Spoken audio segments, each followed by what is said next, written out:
Téléspectateurs, bienvenue dans votre émission Grand H, Grand Homme, qui reçoit ce soir M. Mantantima Ndefi, qui est président et pourquoi pas aussi architecte, donc président de ces grands mouvements citoyens de son enfant. Et nous allons avec lui d'abord essayer comme ça d'aborder les questions d'actualité et par la suite, donc vous aurez à comprendre, à connaître à fond de son enfant et pourquoi ces mouvements citoyens, et vous aurez peut-être aussi à connaître l'homme que nous recevons pour vous. Allez, bonsoir, monsieur Mantantima Ndefi. Bonsoir, monsieur Doudou Montiré. Vous allez très bien? Oui, ça va bien. Alors, nous avons deux rubriques. Donc, la toute première, c'est d'abord la rubrique actualité. Si nous allons aborder les questions d'actualité, la toute première, c'est d'abord cet attentat. Si je pourrais déjà appeler cela attentat, parce qu'il y a des enquêtes qui sont déjà menées au niveau des Nord Kivu. Vous savez, il y a à peu près près de 8 morts, hein, donc 8 morts. Vous, en tant que tel, qu'est-ce que vous pouvez proposer pour qu'il y ait cette situation quand même qui perdure jusque-là, pour comme ça trouver des solutions? Merci beaucoup pour l'insécurité à l'Est. Pour la question, ce qu'il faut comprendre d'abord, en premier lieu, nous présentons nos sincères condoléances aux familles éprouvées, parce que ce n'est pas facile en ce moment, vous n'avez rien prévu. Une grenade qui éclate dans un bar, dans un coin où on s'attendait le moins, ça ne peut que donner d'éléments de suspicion, mais c'est aussi un grand malheur pour ces familles qui ont été touchées au plus profond de leur cœur. Nous présentons sincèrement nos condoléances. Bon, par rapport à la situation, ce qu'il faut comprendre, c'est que déjà la situation comme ça s'est passé, ça ne peut que nous donner des pistes d'attentat, parce que une grenade, comme par hasard, qui éclate, et puis bon, les gens sont morts, bon, quelqu'un a laissé ça là-bas, on ne sait pas. Les enquêtes nous diront davantage ce qui s'est passé à ce moment-là. Mais il y a une réalité, aujourd'hui le problème sécuritaire à l'Est est très complexe. Complexe parce que il y a aujourd'hui la montée des ADF Nalou qui sont des terroristes. C'est aussi le développement de l'État islamique. Aujourd'hui, cette menace terroriste est une menace réelle. Déjà, le gouvernement l'a dit et ça s'est confirmé. Alors, ce sont des réalités, c'est une maladie qui touche plusieurs nations. L'Ouganda aussi a été touché. Souvenez-vous, il y a eu un attentat en Ouganda où une bombe a éclaté. Une bombe a éclaté et c'est dans ce sens-là que le gouvernement ou le parlement ougandais avait autorisé son armée de venir dans un mécanisme conjoint débouter hors état de nuire les ADF. Les ADF, un mouvement terroriste, mais un mouvement aussi nébuleux qui ne prend pas naissance seulement en RDC. Ils sont dans plusieurs pays. C'est une menace transnationale. Et c'est comme ça qu'on a vu des efforts être déployés ensemble avec plusieurs nations, notamment avec l'Ouganda, en matière de renseignement militaire, en matière de nettoyage, parce qu'ils ont élu comme bastion la République démocratique du Congo. Il fallait aller dans ces sanctuaires, les démolir, afin qu'ils ne trouvent plus une base arrière pour venir de temps en temps se réorganiser et attaquer les paisibles citoyens. Alors, l'ennemi qui a reçu un coup dur comme ça, ce n'est que normal, un ennemi comme ça réagisse par des actes, des attentats. Ce sont dans la réaction de ces phénomènes, ceci paraît normal. Mais nous devons aussi faire attention, parce que ce sont des menaces possibles dans beaucoup de villes de la RDC, surtout dans la partie Est. Si réellement le menace terroriste se confirme au niveau de Goma, et que pourrons-nous faire? À ce moment-là, il faut que le gouvernement puisse ouvrir l'œil mettent en place une stratégie afin de contrer ce type de menaces dans les différentes villes de la République démocratique du Congo, notamment dans cette partie est. Parce que ce sont des menaces qui peuvent aussi atteindre Kinshasa. Il faut être très prudent. Mais seulement que je pense qu'à Kinshasa, ça sera vite maîtrisé compte tenu de la réalité des zones. Mais là, ils ont le temps de se faire dans la forêt et tout. Mais ici, bon, on n'a pas la forêt, on peut les quadriller et les coincer. Mais dans la zone est, c'est une menace qu'il faut prendre vraiment au sérieux. Si ça s'annonce, nous devons être prudents. Parce que le système d'État islamiste, c'est aussi une forme de menace en dehors des groupes armés. Et demain, ces gens peuvent faire parfois certaines coalitions dangereuses. C'est au gouvernement d'anticiper sur des actions pareilles. C'est au ministre de l'Intérieur, au ministre de la Défense, de développer des synergies. Quel genre d'anticipation? Là, ce sont des services d'intelligence. Ici, ce sont plus des services d'intelligence qui sont mis en exergue. Il faut que ces services puissent analyser les phénomènes, infiltrer l'ennemi, l'espionner, analyser ses mouvements, afin de comprendre son mode opératoire et afin d'amener la thérapie des chocs pour endiguer ces phénomènes pour toujours. Et c'est cela, non seulement analyser, mais il faut aussi équiper. Parce que lorsque des phénomènes comme ça apparaissent, il faut créer de nouvelles unités. S'il n'y en a pas, s'il y en a, il faut renforcer. Ces unités, il faut les équiper. Il faut leur donner des moyens afin qu'ils puissent faire disparaître cette menace. Parce que ça pourra s'ajouter déjà au-delà des conflits armés que nous vivons chaque jour. Les menaces terroristes, c'est très dangereux. Parce qu'ils opèrent dans des agglomérations. Nous ne serons plus en sécurité dans des agglomérations. Vous êtes dans un bar, on a vu à Béni, on prend une bombe, un bar s'explose. Les gens en pleine fête, ils perdent les leurs. C'est ça leur mode opératoire. Donc nous, c'est une menace vraiment à prendre au sérieux. Ce n'est pas quelque chose de comme ça, comme si, bon, ça se passe à l'Est, mais c'est une maladie qui peut aussi arriver jusqu'à Kinshasa. Souvenez-vous, nous ne souhaitons pas. Souvenez-vous que les attaques islamistes n'étaient pas en République démocratique du Congo. C'est des phénomènes qui viennent du Sahel. Mais finalement, ça s'est transplanté jusque chez nous, en passant par Ouganda. Donc, nous ne sommes pas à l'abri de toutes ces menaces, si rien n'est fait. Mais la véritable solution, c'est d'endiguer la menace au point de départ, là où nous l'avons constaté. Et nous pensons déjà que le gouvernement est à pied d'œuvre.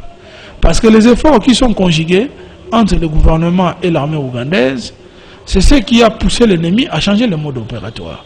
Mais dans ce mode opératoire, il faut que nous ayons demain des unités antiterroristes, ou bien, si nous en avons, nous devons renforcer les capacités de ces unités, équiper-les, doter-les les moyens, afin qu'ils fonctionnent, qu'ils détectent l'ennemi à temps, et finalement endiguer ces menaces pour qu'ils ne reviennent plus jamais. Alors, l'actualité oblige, nous pouvons aussi revenir à cette information selon laquelle l'armée rwandaise est accusée par notre armée, l'implication du Rwanda et aussi le soutien du Rwanda au M23. Alors vous, en tant que patriote, en tant que fils du pays, qu'est-ce que nous pouvons vous proposer en premier lieu et en second lieu? Est-ce qu'il y a moyen d'éradiquer ou bien de couper ou bien de mettre un peu de l'ordre qui est comme ça la paix à l'est du pays? Nous pensons que c'est possible. Les M23, c'est possible de les effacer pour d'éliminer ces menaces. Il y a une réalité, il faut faire une autopsie d'abord de notre armée. Et notre armée, comment elle est perçue par nos voisins. Si nos voisins pensent que notre armée est faible, ils feront tout ça. C'est un manque de respect à notre armée. Vous, qu'est-ce que vous pensez? C'est que la paix, c'est un droit naturel, acquis comme ça. La paix, c'est un luxe qu'il faut savoir se faire payer. Il faut mettre des moyens pour la paix. Pensez-vous, vous avez des militaires sous-équipés. Vous avez les militaires impayés, donc ceux qui manquent de motivation. Vous avez vous n'avez pas des équipements. Vous n'avez pas d'équipement. Pensez-vous, avec une armée aussi sous-équipée, nous pouvons endiguer aussi rapidement les menaces qui nous guettent? Aujourd'hui, si les gens respectent la Russie a envahi l'Ukraine. Mais pourquoi on respecte la Russie? La France ne bouge pas d'un doigt, mais parce qu'il est armé. C'est un pays nucléaire, il ne blague pas, il ne rigole pas. Les jeux de la démocratie, des bons sens, ça n'existe que dans notre imaginaire. Mais dans le monde réel, c'est un rapport de force. Tant que nous ne comprendrons pas que c'est les rapports de force, nous serons la risée du monde. Aujourd'hui, il faut investir dans l'armée. Comment? Il faut donner des moyens pour l'armée. Aujourd'hui, il va sans dire que cette armée n'a qu'un budget de 4% par rapport au budget total. Donc, qui sont mieux payés, qui dépassent 10%? Nous sommes là à mieux payer les députés, à leur donner tous les moyens. Parce que ce sont les représentants du peuple, ils peuvent bien manger. Nous sommes là à payer les institutions du gouvernement, parce que quand on est ministre, on a l'argent, on a tout aux frais généraux, et on peut vivre sa vie. Nous sommes là à donner tout aux membres de la présidence, de bouffer, parce que, au moins, en réussissant à s'accaparer du pouvoir ou en avoir du pouvoir d'une manière démocratique, c'est une réussite de la vie. C'est cela la réalité. Mais tant que nous ne comprenons pas que la paix que nous avons dépend de notre armée, tant que nous ne comprenons pas, pour faire une bonne économie, nous devons avoir une bonne sécurité qui dépend de l'armée. C'est-à-dire que nous n'avons encore rien compris. Vous investissez 4%, veut dire les paiements des militaires, équipement des militaires, investissement. 4 milliards, 4% de 10 milliards, c'est combien? Il faut calculer. C'est autour de 400 millions. Mais quand vous avez une armée de 400 millions, comme ça, vous pensez que vous allez investir dans quoi? Mais ça ne va servir que pour payer les militaires. On ne saura pas investir, on ne saura pas s'équiper. Est-ce que vous imaginez dans ces pays, les gens bradent 400 millions de dollars, 50 millions de dollars, avec des projets inachevés. Pendant que des avions de guerre, un Sukhoi coûte 1 million. Avec 50 millions, vous avez 50 avions. Mais ces pays manquent d'avions. Les chasseurs, il n'y en a pas. Mais les gens dépensent des millions. Les gens mangent les millions comme ça. Et vous allez vous dire, M23, qu'est-ce qu'il y a, le Rwanda, tout et tout. Vous êtes incapable d'investir dans votre armée, vous parlez du Rwanda. Mais ça, c'est un véritable n'importe quoi. Est-ce que ce peuple congolais comprend que l'armée n'a pas de moyens? Est-ce que le peuple congolais comprend qu'on n'a pas donné l'argent à notre armée? Pour pointer, quand un adulte pointe un enfant, que l'enfant l'a tapé, mais c'est une honte. C'est-à-dire que c'est un adulte qui n'est pas intelligent, c'est un adulte qui est sage, qui n'est pas sage, c'est un adulte qui ne comprend rien de la vie. Quand on grandissait, quand on voyait un adulte être tapé par un petit, on savait tout de suite que c'était un adulte, en tout cas, qui n'est pas équilibré. Parce que un adulte ne peut pas être tapé par un enfant. Toutes les grandes nations qui dirigent le monde, ce ne sont pas des petits pays, ce sont des pays comme ça. La Russie est comme ça, les États-Unis est comme ça, la Chine est comme ça. Les petits pays peuvent être forts économiquement, mais ce n'est pas de la géostratégie, ce sont de très grands pays. Donc, lorsque nous prérichons, mais c'est une honte. Est-ce que les gens peuvent dire, ah Kagame, pourquoi tu nous fais comme ça? Mais c'est une honte. Mais pourquoi nous ne disons pas, ah pourquoi vous ne donnez pas l'argent à notre armée? Ah pourquoi vous n'achetez pas les avions pour notre armée? Ah pourquoi vous ne payez pas les militaires beaucoup d'argent? Là, il faut revoir notre budget, apparemment. Je suis en train de dire, moi je ne suis pas au gouvernement. Moi, un parlementaire. Mais ce que j'ai dit, ce sont des vérités. Personne ne peut venir sur ces plateaux et me contredire. Quand j'ai dit que c'est 4% de l'armée, c'est comme ça. Avec Kabila, c'était 2%. Félix, d'ailleurs, a augmenté de 4%. Ce peuple qui nous suit ne peut pas s'interroger. Ce peuple ne voit pas des militaires en train de mendier dans des bars. Ils ne se posent pas de questions. Il faut que le peuple congolais aussi devienne mature. Hein. C'est quand même dangereux. Des gens font des émissions pour parler Rwanda, Rwanda, Rwanda. Mais les gens ne font pas de grandes émissions pour parler de la situation de notre armée. Qui est paupérisée, qui n'a pas de moyens. Et une armée qui n'a pas d'avion, qui n'a pas de bateaux de guerre. Nous avons 16 000 km de biefs navigables. Des cours d'eau qui sont navigables. Ça signifie, déjà en matière de déploiement militaire, les cours d'eau sont des voies faciles pour apporter la sécurité au pays. Si nous avions des bateaux de guerre, si nous avions des équipements, c'est un pays facile à contrôler. Mais pourquoi? Nous avons un fleuve qui prend naissance à partir de Lualaba. De Lualaba qui vient jusqu'à Kinshasa. De toutes ces zones peuvent être contrôlées par bateaux de guerre. Il nous faut une force navale efficace. Nous avons des éminents amiraux qui ont étudié. Mais est-ce qu'ils sont équipés? Ils ont des bateaux de guerre.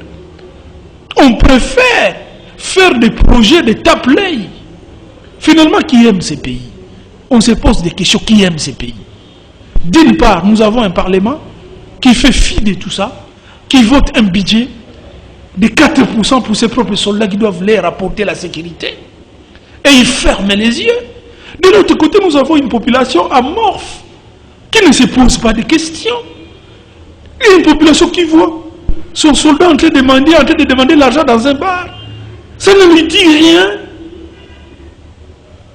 Membo, ça veut dire qu'il y avait aussi des députés, il y avait aussi nos politiciens qui sont impliqués.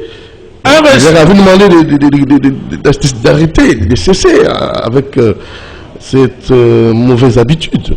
Vous savez, ce sont des petites méthodes par des petites portes pour se dédouaner de leurs responsabilités. C'est Mbosso qui est le président du Parlement. C'est l'honorable Mbosso qui est l'auteur de, comment je peux dire, qui est le président de toutes ces autorités budgétaires. Mais de quoi parle-t-on? Des gens qu'on paye 70 000 francs, des gens qui n'ont pas d'équipement, des gens qui n'ont pas d'avion. S'il y a une menace terroriste, il faut des unités spéciales qui doivent déceler des menaces. Il faut donner des moyens, il faut équiper, tout ça. Est-ce que vous vous posez, la Russie, regardez le budget de l'armée de la Russie, 50 milliards de dollars. Le budget de la défense des États-Unis, 500 milliards. Ils ne badinent pas. Parce que c'est ça le moteur. Un lion, le léopard, n'aura des dents que lorsqu'il aura une armée. Mais nous sommes un léopard sans dents. Tout le monde peut venir toucher la moustache du léopard. Résolvez le problème sur les fondamentaux. Construisons notre armée. Dotez notre armée de moyens. Vous verrez que l'M23, c'est quoi ça? C'est une petite menace. Ils seront balayés. Vous avez des artilleries lourdes. Vous avez des avions, des chasseurs. Mais vous serez les pilonnés. Est-ce qu'ils ont vraiment des équipements anti-aériens, des défenses anti-aériennes? Ils n'en ont pas. Mais lorsqu'ils vont voir que l'armée congolaise débarque, mais c'est là ils vont trembler. Mais nous ne sommes pas une armée qui fait trembler. Déjà pour déloger l'M23, pour répondre, nous avons eu les concours du M23, les concours de l'Ouganda. Vous ne pouvez pas ignorer la force de notre armée. Du point de vue intelligence, ça aussi, ça vaut la peine. Nous avons des vaillants militaires. Nous avons des soldats bien formés qui se battent avec leur cœur. Mais il manque des moyens pour endiguer toutes les menaces. Parce que si nous avons les moyens, même les députés qui ont leurs bandes armées, mais ils n'auront que leurs yeux pour pleurer. Parce qu'on va les foudroyer. Parce que si une armée est forte, vous avez des unités spéciales, nous avons des infrastructures militaires partout. Pensez-vous que si aujourd'hui on construit une base militaire à Béni, Mais ça va faire trembler la zone. Équipé, avec tous les équipements, tout ça, une base opérationnelle. Mais déjà, l'installation de ces bases opérationnelles avec des unités d'élite, une armée de fripouilles peut venir rôder. Non, mon frère Doudou, les Congolais, la plupart de nos compatriotes, parfois, nous ne réfléchissons pas exactement par rapport à la perception de la réalité. Aujourd'hui, nous devons nous en prendre à nos députés. C'est eux qui votent les budgets. C'est eux qui sont dangereux. Aujourd'hui, le président du Parlement, il a fait passer un budget pas à la hauteur. Mais eux, ils préfèrent être payés. Et ils préfèrent prendre le perdième. Et ils préfèrent rouler carrosse. C'est eux qui sont les problèmes. Est-ce que Mobutu, qui n'avait pas de démocratie, il avait la latitude de donner à notre armée 27%. Et l'armée, c'est pour comporter mieux à l'époque de Mobutu. Vous le savez. L'armée avait des moyens. Nous avions des chasseurs. Vous connaissez, on avait des mirages. On n'en manquait pas dans ce pays. On avait des exercices militaires qu'on faisait. Fallait voir pendant les défilés. Notre armée, comment notre armée défilait. Nous avions des équipements. Mais aujourd'hui, nous avions des unités spéciales qui allaient faire des opérations même dans des pays extérieurs et revenir avec des résultats positifs. Notre armée était appréciée. C'est Mobutu qui a installé tous les présidents. Il a installé en Ouganda, Museveni, c'est Mobutu qui l'a installé. Hein? Déby, c'était Mobutu qui l'avait installé. Parce que nous avions une armée. Nous avons mis des moyens. Qu'est-ce qui se passe avec ce gouvernement? Qu'est-ce qui se passe avec notre Parlement? Finalement, notre Parlement est devenu un piège. Il est même devenu une charge pour la nation. Comment ça? Mais parce que nous sommes dit, nous avons un Parlement qui est l'autorité budgétaire. Mais il se tape la part du lion. Il oublie, pour lui l'armée, ça importe peu. Après, ils vont encore demander les mythes de la défense pour venir nous dire pourquoi il y a la guerre. Ou pourquoi il y a l'insécurité totale. Ce sont les mêmes députés qui savent parler là. Mais combien ils ont donné dans cette armée? Combien? Il faut que le peuple comprenne. Jean-Marc Abound, je me le rappelle. À l'époque, il en avait parlé du haut, du tribune de l'Assemblée nationale. Il faut quand même qu'on salue ce courage. Mais pourquoi eux n'ont pas soutenu?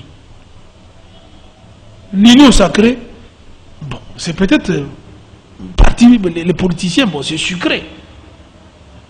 Mais à un moment donné, il faut qu'ils rendent compte. Hein. Voilà, c'est le peuple. Hein. Monsieur Mansati Mandéfi, on va encore évoluer. Parlons un peu de ces problèmes. Pénurie de carburant. Le ministre Hydrocarbures a démenti. Nécessairement, on doit attendre comme ça, soyez un peu patient parce qu'il y aura des stocks. On va nous ravitailler. Et voyons un peu de façon générale l'économie de notre pays aujourd'hui, hausse des prix, et c'est presque un problème qui gangrène notre pays. Alors vous pouvez donner comme ça des propositions concrètes pour essayer comme ça de pallier à ces problèmes. Merci beaucoup. Déjà, les problèmes de carburant, c'est un problème très sensible parce que ça touche beaucoup de secteurs. Les secteurs des transports, tout le monde doit se déplacer pour aller au travail. Tout le monde doit aller se débrouiller parce que nous sommes dans un pays où il y a beaucoup de chômeurs, il n'y a pas assez d'emplois, pas de statistiques vraies dans ces domaines-là, mais ce qui est sûr, la majorité est sans emploi. Ceux qui se réveillent à machine, ils doivent prendre le bus, maintenant ils sont obligés de faire le pied. Bon, toutes ces réalités, ça ne fait que s'ajouter dans la misère du peuple congolais. C'est fort regrettable, mais pourquoi cela? Bon, selon le ministre de l'économie, c'est le gouvernement qui soutenait, qui bloquait les prix, parce qu'il y avait des contreparties, des subventions qui se donnaient, parce que le gouvernement payait en contrepartie tous les pétroliers afin de bloquer les prix. Ça se passe aussi dans d'autres pays. Même en France, ça peut aussi se passer. Afin de pallier un peu à la misère, de pallier un peu au coût du transport, il fallait bloquer les prix des carburants. Maintenant, on dit que la situation commence à devenir un peu plus difficile. Donc, il y a aussi des réalités exogènes. La guerre en Ukraine, les barils du pétrole bougent. Tout ça fait que le gouvernement peut avoir des difficultés pour bloquer ces prix. Alors, il y a cette réalité qui arrive. Mais déjà, ça s'ajoute sur un peuple chômeur. C'est ça la plus grande difficulté. Mais pourquoi ce chômage? Pourquoi on n'a pas créé d'emploi? On se pose des questions. Est-ce que vraiment c'est difficile? C'est difficile pourquoi? C'est difficile d'organiser un peuple.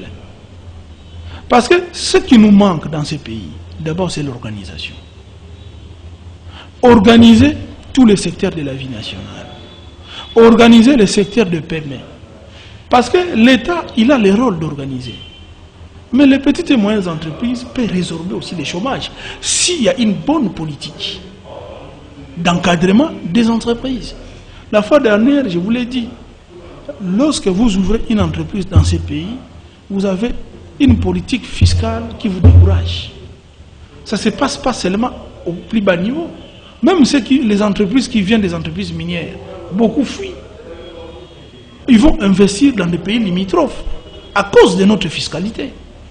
Dès qu'il y a une taxe, dès qu'il y a une entreprise qui naît, tout le monde croit que ces messieurs-là vont les enrichir. Et tout le monde vient te tracasser.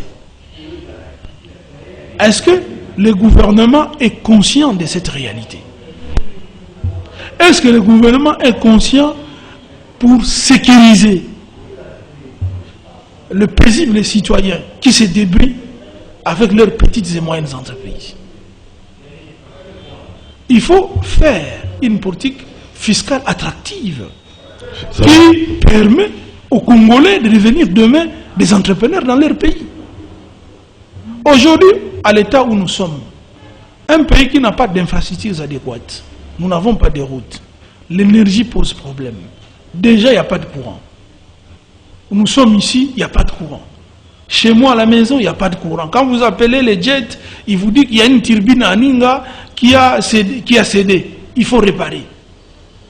Nous avons un problème d'énergie.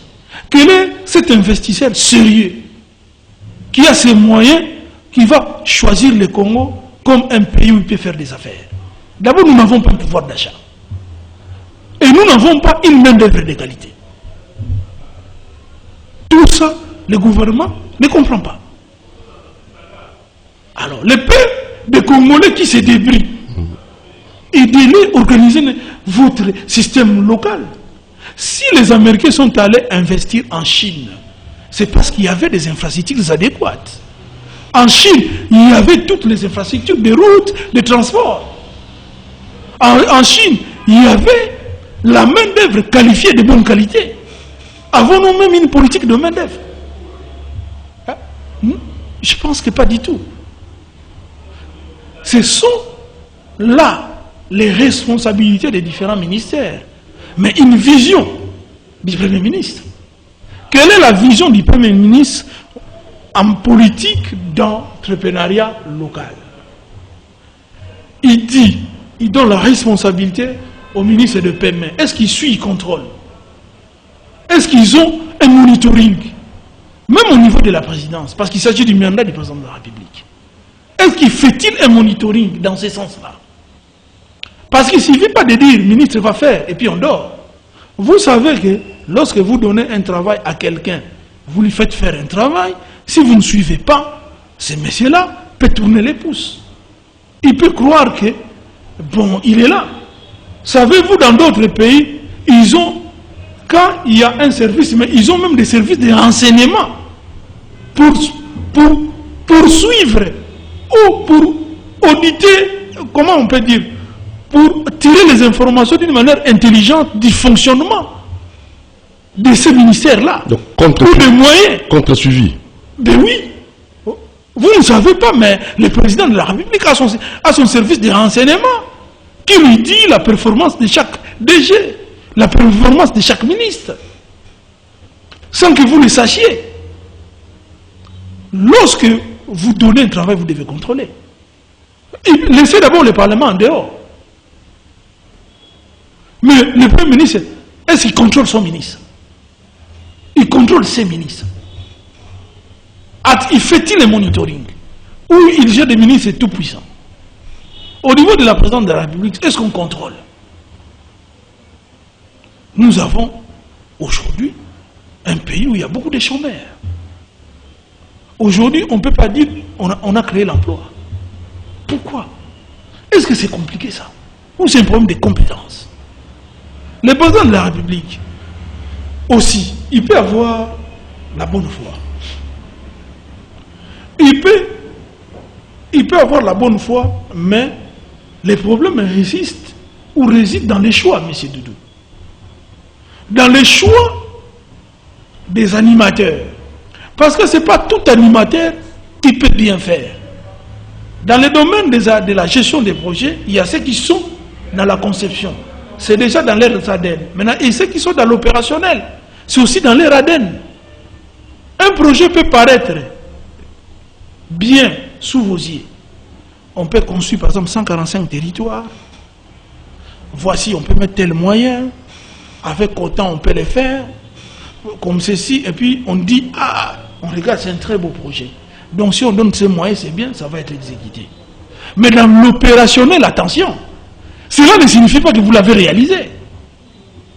Dans l'opérationnel, il faut avoir des gens avisés qui savent actionner la matérialisation d'un projet. Entre la bonne foi, la mise des moyens, il y a un océan entre la réalisation des projets. Donc, gestion axée au résultat. Donc, quand on réalise les projets... Réaliser les projets, ça dépend aussi des compétences. Qui sont différentes de ceux qui conçoivent. Il faut choisir. Il faut les comprendre. Parce que les gens peuvent dire, je n'ai pas de gens pour travailler. Mais est-ce que ces gens-là sont compétents pour travailler ce que vous les avez demandé? Ça, c'est une paire de manches. Parce que dans l'opérationnalisation, il y a ce qu'on nous appelle, il y a toujours des aléas de terrain. Vous arrivez, mais les problèmes d'accessibilité. Vous arrivez, est-ce que vous avez fait une étude au préalable? Ceux qui pensent l'opérationnel, ils pensent d'abord l'accessibilité. Est-ce que là où je vais construire les 145 territoires, c'est accessible? Il y a la route. Ok. S'il n'y a pas la route, donc là l'important ce n'est pas encore les territoires, c'est la route. Si je vais impacter. Maintenant, en construisant la route, est-ce que les matériaux sont disponibles? Et cette route, il doit être une route en terre avec IMO ou bien une route mécanisée. Si c'est une route mécanisée, ça va nous coûter cher. On travaille en régie.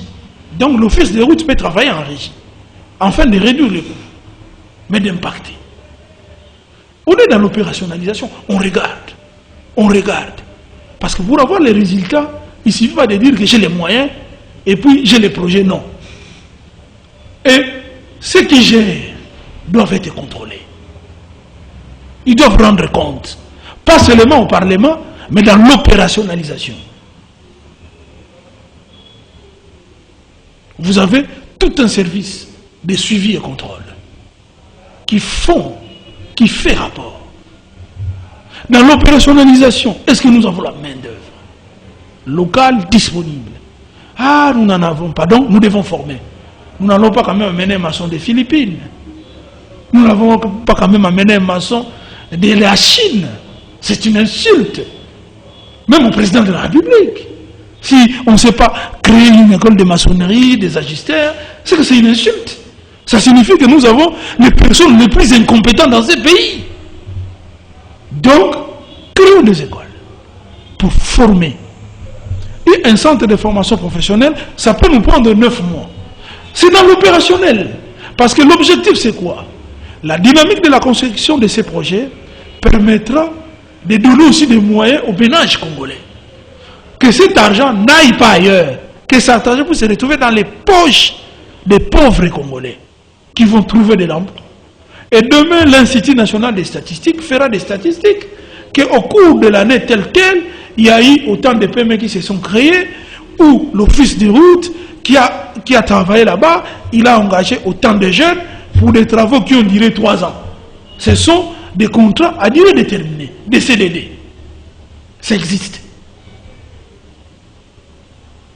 Vous comprenez un peu? Ça, c'est la stratégie que nous sommes en train de parler. Et nous nous posons des questions, ceux qui nous dirigent, ils pensent comment?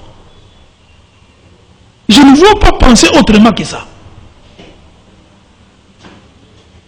Au niveau de l'opérationnel, il faut avoir des gens qui sont aguerris, qui connaissent le terrain.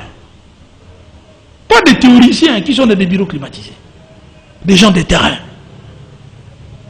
Il faut savoir les dénicher. Dans cette dynamique, nous aurons formé des Congolais. Dans cette dynamique, lorsque le projet est bien pensé, vous verrez que parfois dans une zone, vous n'avez besoin que de former et de donner la route. Mais pas de construire par exemple les hôpitaux ou les salles de classe, des grandes salles de classe. Mais ces gens-là, ils ont une mission spécifique. Lorsque cette mission est terminée, viendra la deuxième mission. Et c'est là la continuité de l'État. Dans une logique cohérente. C'est comme ça que de grands pays se sont développés avec des programmes à long terme, c'est une vision cohérente.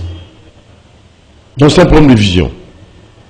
Nous pensons que c'est vraiment un problème de vision, d'abord parce que nous ne sommes pas conscients un peu ce que veut notre gouvernement. En tout cas, on se pose des questions. Alors, notre Parlement a commencé le travail, je ne sais pas si ça vous a plu. Déjà, le Parlement a destitué comme ça le ministre de l'économie et d'autres motions de défiance aussi pour le VEPAM de l'intérieur, Daniel Asselo, je ne sais pas. L'initiative est déjà bonne, selon vous, le contrôle parlementaire? D'abord, le Parlement fait son travail de contrôler. Mais il ne faudrait pas qu'on arrive toujours à la fin. Quelqu'un a déjà perdu plus de 6 millions, 20 millions. Après, la personne a été destituée calmement. Ces millions, bon, ils s'en foutent des peuples congolais, il a ces millions. Est-ce que vous avez vraiment fait le travail en destituant quelqu'un qui a déjà tout empoché? Oui, le Parlement, pour une fois, il a montré ses griffes. Mais il ne faut pas que les gens meurent pour que vous apportiez la solution. En amont, on aurait dit intervenir. Parce que pour que quelqu'un puisse dépenser de l'argent pour aller acheter les chinchards, pour aller acheter ceci, cela, ça doit être dans une ligne budgétaire. Aucune dépense ne peut être faite sans que cela soit inscrit dans un budget. Oui, on lui dit, au lieu de privilégier les pêcheurs locaux, il est allé acheter ailleurs. Mais nous nous posons la question, au niveau du budget, qu'est-ce qui a été dit? Quelle est la vision qui a été tramée dans le budget? Donc, c'est toujours des politiques du sur place, des politiques où on se réveille un bon matin, il faut acheter les poissons. Le Parlement est l'autorité budgétaire. Mais budget, de toute dépense, a une ligne. La limite des finances ne décaisse que l'argent sur base d'une ligne. Et lorsqu'il y a une ligne qui est inscrite au budget, ça signifie qu'il y a toute une procédure qui nous arrive à dire qu'effectivement, dans ces processus, nous devons débourser autant pour les achats, autant pour les appels d'offres, autant, jusqu'à ce que nous allons terminer à tel endroit. Vous comprendrez que lorsque vous regardez avec loupe cette situation, il y a une incohérence de vision. Il n'y a aucune vision, ni du côté Parlement, ni du côté du ministre. On fait tout d'une façon empirique. On réagit à l'émotion, on réagit aux situations. On ne planifie pas, on n'est pas dans la stratégie. Parce que si on était dans la stratégie, Ça éviterait que les ministres puissent tomber dans des malversations financières. Parce que, comment les ministres ont pu avoir cet argent? Parce que ça a été décaissé par les ministres des Finances. Sur base de quelle ligne budgétaire? Au-delà des lignes budgétaires, nous nous posons la question, quelle a été la vision, la stratégie dans tout ça? C'est des questions que nous nous posons, que nous aimerons avoir parfois des réponses. Mais malheureusement, ce monsieur nous a pris notre argent, il est destitué, mais où est l'argent? Où est l'argent? On doit nous restituer notre argent. Nous sommes habitués aujourd'hui des procès, des gens qui vont en prison, qui ne restituent rien du tout. Oui, destituer c'est bien, mais cet argent. Voilà, alors nous t'avons déjà vers la fin parce que nous fait signe, monsieur Mantantima, peut-être pour clore, vous avez peut-être une interpellation ou un message fort, surtout pour les Congolais qui vous ont suivi, pour les autorités en place, et peut-être déjà là les élections de gouverneur, donc ce qui s'annonce déjà, et peut-être un mot aussi, pour ces élections, il faut nécessairement qui pour essayer comme ça de changer un peu nos provinces, développer nos provinces, ça aussi ça pose problème. Oui, bon, les élections de gouverneurs arrivent, les politiciens, comme tout politicien, ils sont en quête de positionnement politique, en quête d'être gouverneur, ce qui est une ambition légitime. Mais est-ce que les problèmes de la pesanteur des députés provinciaux et des gouverneurs sont résolus? Quand vous avez des députés provinciaux avec des mentions alimentaires qui dérangent pratiquement les gouverneurs à faire leur travail, qu'est-ce que vous allez vous attendre dans une réalité pareille? Nous d'ailleurs, nous avons souhaité que le président soit nommé et le gouverneur soit nommé par la volonté du président de la République pour que le président de la République puisse appliquer sa politique. Au lieu d'avoir des députés nationaux, en réalité qui ne foutent rien, les députés provinciaux qui ne foutent rien, rien du tout. Nous sommes ici à Kinshasa, vous avez déjà vu votre député provincial de votre circonscription? Vraiment. Donc c'est une réalité qui nous désole un peu, mais nous avons toujours souhaité qu'il y ait nomination des gouverneurs. Nous sommes contre les élections, ce sont des budgets inutiles qu'on pouvait donner à notre armée pour sécuriser la zone.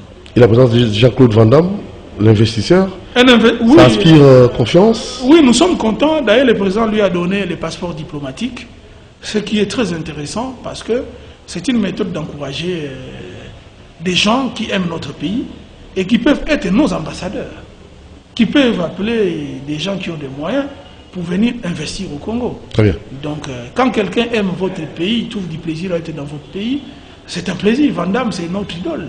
Depuis notre temps d'enfance, on l'a toujours aimé, mais quand on le voit venir investir dans notre pays, oh, on lui souhaite le bienvenu, il est chez lui, qui nous apporte aussi la paix. Merci, monsieur Mantantima Défi. À la prochaine occasion. Merci. Président Mouvement Citoyen de son enfant. Merci. Architecte de formation. À la prochaine. Merci. Voilà. Merci aussi à monsieur Bienvenu Simon Nancel, maison de la prière, Cité des Ossements, c'est sur l'avenue Suisse 42 bis, qui nous a aussi suivis avec son épouse, maman Pené Kembe, Naomi Antimana et Karen Antimana. Donc, maman Charlotte Mazoa, qui vous attend nombreux pour vos réservations. Il y a des séminaires, il y a aussi des retraites. C'est un cadre bien aménagé pour vous, enfants de Dieu, qui aimeraient vous concentrer à la prière. Donc, nous vous convions à cette adresse, avenue Suisse 42 bis, à Lupin. Merci aussi à M. Pichumbo, depuis les États-Unis d'Amérique. Pichumbo, merci à Mo Djambé, merci à M. Olivier Longwango, Fiston Tonga, et pourquoi pas aussi à Hermac Makonda, Christian Manjolo et tous les autres. Il y a aussi Rebien Kanyama, nous sommes au studio B, c'est notre deuxième studio radio. Ciao, Doudou Monti vous aime beaucoup. Vous voulez donner vos arguments, en fait, vos points de vue, vos suggestions, appelez, même après l'émission, vous voulez vous faire inviter, appelez au numéro plus 143 89 61 52 634. Ciao.